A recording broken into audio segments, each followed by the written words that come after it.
Skrolini, nors tavo verslas patiria sunkumų, tai jau nebe išimtis, o tapo taisyklė, bei priimti sprendimus. Atrodo, kad tingi, bet tai tikrai netingėjimas ir nelaiko trūkumas. Tai vidinis jausmas, kuris stabdo, tai yra baimė suklysti, baimė prarasti, o gal netgi sėkmės baimė. Ir per šią negatyvią emociją matai, kaip praleidai galimybės. Jos tiesiog eina pro šalį.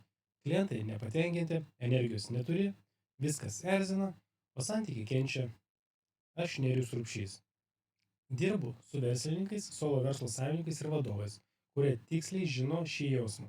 Sprendžiu ne simptomus, o priežastis.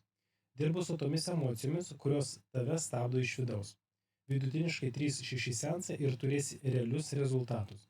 Mano metodu jau pasinaudojo daugiau kaip 100 verslininkų ir vadovų, kurie tiksliai jautė tai, ką jauti tu dabar.